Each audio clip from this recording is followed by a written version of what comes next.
ಎಲ್ಲರಿಗೂ ನಮಸ್ಕಾರ. ನಾನಿವತ್ತು ಹೈ ಪ್ರೋಟೀನ್ ಮಿಲ್ಕ್ ಪೌಡರನ್ನು ಮನೆಯಲ್ಲಿ ಹೇಗೆ ಮಾಡ್ಕೊಳ್ಳೋದು ಅಂತ ತೋರಿಸ್ಕೊಡ್ತಾ ಇದ್ದೀನಿ. ಮಕ್ಕಳಿಗೆ ಅವರ ಬೆಳವಣಿಗೆಗೆ ಈ ಪ್ರೋಟೀನ್ ಪೌಡರ್ ತುಂಬಾ ಸಹಾಯವಾಗುತ್ತೆ. ಬ್ರೈನ್ ಡೆವಲಪ್ಮೆಂಟಿಗೂ ಕೂಡ ತುಂಬಾ ಸಹಾಯವಾಗುತ್ತೆ. ಇದನ್ನು ಹೇಗೆ ಮಾಡೋದು ಅಂತ ನಾನು ತೋರಿಸ್ತಾ ಇದ್ದೀನಿ. ಇಲ್ಲಿ ನಾನು ಗೋಡಂಬಿಯನ್ನು ತಗೊಂಡಿದ್ದೀನಿ, ಬಾದಾಮಿ, ಪಿಸ್ತಾ, ಹಾಗೆ ಕುಂಬಳಕಾಯಿ ಬೀಜ, ಹಾಗೆ ಸೂರ್ಯಕಾಂತಿ ಬೀಜ, ಇದು ವಾಟರ್ ಮೆಲನಿನ ಬೀಜ, ಹಾಗೆ ಇದು ಅಕ್ರೋಟ್ಕಾಯಿ, ಹಾಗೆ ಇಲ್ಲಿ ಸಕ್ಕರೆಯನ್ನು ತಗೊಂಡಿದ್ದೀನಿ. ಇಲ್ಲಿ ಓಟ್ಸು, ಹಾಗೆ ಕೇಸರಿ, ಚಿಯಾ ಸೀಡ್ಸನ್ನು ಸ್ವಲ್ಪ ತಗೊಂಡಿದ್ದೀನಿ. ಈಗ ಇದನ್ನು ಎಲ್ಲವನ್ನು ಹುರ್ಕೋಬೇಕು. ಮೊದಲಿಗೆ ನಾನು ಇದನ್ನು ಒಂದು 50 ಗ್ರಾಮ್ಸ್ ಅಂದಾಜಲ್ಲಿ ಎಲ್ಲವನ್ನು ತಗೊಂಡಿದ್ದೀನಿ ಸಮವಾಗಿ. ಈಗ ಇದೆಲ್ಲವನ್ನು ಹುರ್ಕೋಬೇಕು. ನಾನಿಲ್ಲಿ ಬಾದಾಮನ್ನು ಈ ರೀತಿ ಹುರ್ಕೊಂಡು ಎಲ್ಲವನ್ನು ಏನು ನಾವು ತೊಗೊಂಡಿದ್ದೀವಿ, ಪಿಸ್ತಾವನ್ನು, ಇವೆಲ್ಲವನ್ನು ಹುರ್ಕೊಂಡು ಸೈಡಲ್ಲಿ ಇಟ್ಕೋಬೇಕು. ಅದು ಆರಿದ ನಂತರ ಅದನ್ನು ಪುಡಿ ಮಾಡ್ಕೊಳ್ಳುವಂಥದ್ದು. ತುಂಬಾ ಚೆನ್ನಾಗಿ ಬರುತ್ತೆ ಈ ಪೌಡರ್ ಏನಿದೆ ಇದನ್ನು ನಾವು ತಿಂಗಳುಗಟ್ಟಲೆ ಇಟ್ಕೊಂಡು ಮಕ್ಕಳಿಗೆ ಹಾಲಲ್ಲಿ ಹಾಕ್ಕೊಂಡು ಅದನ್ನು ಕುದಿಸಿ ಕೊಡಬೇಕು.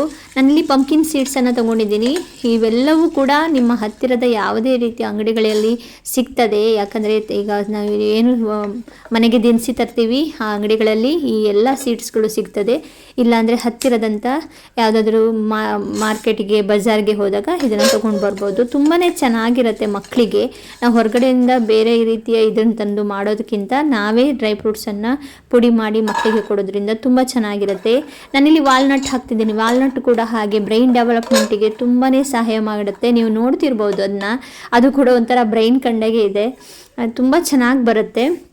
ನಾನಿಲ್ಲಿ ಸ್ವಲ್ಪ ಓಟ್ಸನ್ನು ತೊಗೊಂಡಿದ್ದೀನಿ. ಓಟ್ಸಲ್ಲಿ ನಿಮಗೆ ಒಂದಂದರೆ ಡಯಟ್ ಫುಡ್ ಆಗಿದೆ. ಇದರಲ್ಲಿ ನಾವು ಸಣ್ಣ ಆಗೋರಿಗೂ ಹೆಲ್ಪ್ ಆಗುತ್ತೆ. ಹಾಗೆ ಇದು ಏನಂದರೆ ಹಸಿವೆ ಆಗಲ್ಲ.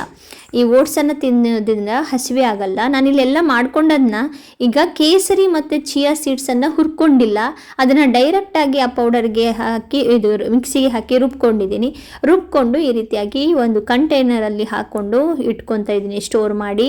ಇದರಲ್ಲಿ ಒಂದು 2 ಸ್ಪೂನನ್ನು ನಾನೀಗ ಹಾಲಿಗೆ ಹಾಕಿ ಯಾವ ರೀತಿ ಮಾಡೋದು ಅಂತ ತೋರಿಸ್ಕೊಡ್ತೀನಿ. ಇಲ್ಲಿ ನಾನು ಹಾಲನ್ನು ಕುದಿಲಿಕ್ಕೆ ಇಟ್ಟಿದ್ದೀನಿ. ಅದಕ್ಕೆ 2 ಸ್ಪೂನ್ನಷ್ಟು ನಾವು ಮಾಡಿಕೊಂಡಂತಹ ಹುಡಿಯನ್ನು ಹಾಕಿ ಈ ರೀತಿಯಾಗಿ ಮಿಕ್ಸ್ ಮಾಡಬೇಕು. ಮಿಕ್ಸ್ ಮಾಡಿಕೊಂಡು ಸಿಹಿ ಬೇಕಾದರೆ ಮಾತ್ರ ಅದಕ್ಕೆ ರಾಕ್ಸ್ ಶುಗರ್ ಏನಿದೆ ಅದನ್ನು ಹಾಕೋಬೋದು, ಅಥವಾ ಕಲ್ಲು ಸಕ್ಕರೆ ಅಂತ ನಾವೇನು ಕರಿತೀವಿ. ಅದರಲ್ಲಿ ಕೆಂಪು ಕಲ್ಲು ಸಕ್ಕರೆಯನ್ನು ನಾನು ತೊಗೊಂಡಿದ್ದೀನಿ, ಮಕ್ಕಳಿಗೆ ತುಂಬ ಒಳ್ಳೆಯದು ಅನ್ನೋ ಕಾರಣಕ್ಕೆ.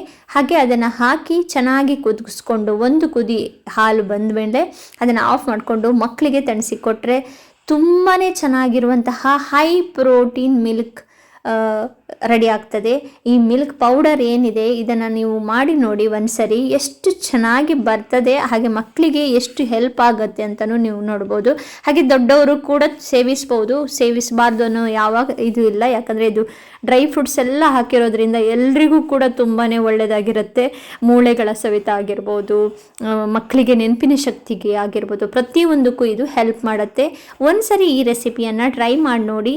ಹಾಗೆ ನಾನು ಮಾಡ್ತಿರುವಂಥ ರೆಸಿಪಿಗಳೆಲ್ಲ ನಿಮ್ಗೆ ಇಷ್ಟ ಆಗ್ತಾ ಇದ್ರೆ ಒಂದು ಲೈಕ್ ಕೊಡಿ, ಶೇರ್ ಮಾಡಿ, ಹಾಗೆ ಕಮೆಂಟ್ ಮೂಲಕ ಹೇಗಾಗಿದೆ ತಿಳಿಸಿ. For watching.